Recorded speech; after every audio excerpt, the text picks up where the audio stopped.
again, your title search is always going to outline the owner, any encumbrances, liens or encumbrances. You guys talked about that, mortgages, taxes, other miscellaneous affidavits or things that may go on. But we also go a little bit further and we search the owner's name or the seller's name.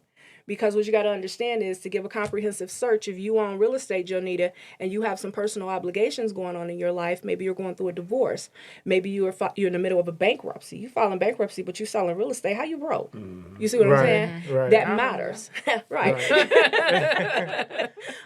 Or you can have a state or federal tax lien filed against you. And folks don't understand, and this is my day-to-day conversation. Those liens filed against you as an individual, now you picking up real estate. Now that real estate becomes an asset and that lien attaches. So that's one of the reasons we run those names. For anyone that's in that chain of title, that's a potential seller. Right. So once we gather all that data, we put it in that old fancy 3-4 page report that we send you guys, and you call me and say, what is this? Did you read it? No. You know? Right. So that's the title search or commitment. Now that is our tool to get to the closing table. That's what I call our guide. Right. We take that report and we dissect it. Okay, we know who the owner is. The owner matches my purchase agreement, or maybe it doesn't. Explanation for that. Second page is where we talk about all those liens or encumbrances, the issues we got to deal with. How quickly can I get to the close table? As quick as you can give me an IRS payoff. As quick as you can tell me where this fraudulent deed came from, or can we find this person? As quick as you can get me a copy of your divorce decree, because these are things that we found during our search. As quick as you can get me a mortgage payoff if we're paying that loan off, because we found that during our search. So what we're saying is essentially, and the commitment is, in order to get to the close and get a title policy, you have to do A, B, C, and D. And one of the other things you have to do is you have to pay the title company. Right. The policy isn't binded until all the requirements are satisfied and the title company is paid. Right? That's how that works. So we start with the search. We satisfy those requirements that we've identified. I'm sure we'll talk about it more. Once those requirements are satisfied, generally at closing, that's normally when it happens. You know, the seller signs a deed over to the new buyer. We get the money from the lender or the cash deal. We pulling out who all need to be paid. We paying the taxes, the water. We paying off the mortgage. We've already established that, okay, that deed was a family member. They came in and deeded out, or whatever we needed to do to cure that matter. All the requirements have now been satisfied.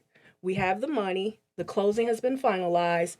Now you have a title policy.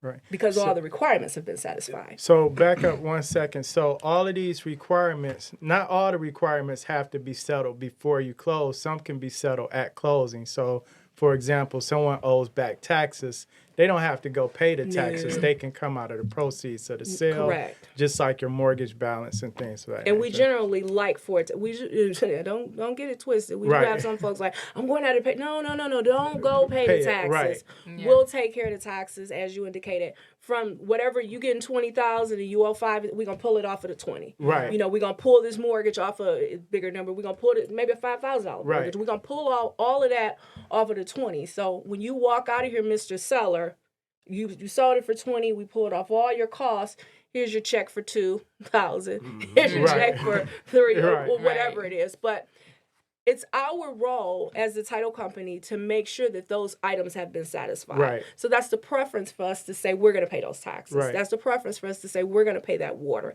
That's definitely the preference for us to say we're going to pay off that mortgage, because I'm on the hook. You know, if I leave it to you to pay the mortgage off, and I've had it happen, I'll leave you to pay the taxes. You write the check just to satisfy me, but the check ain't good, and then now it bounced.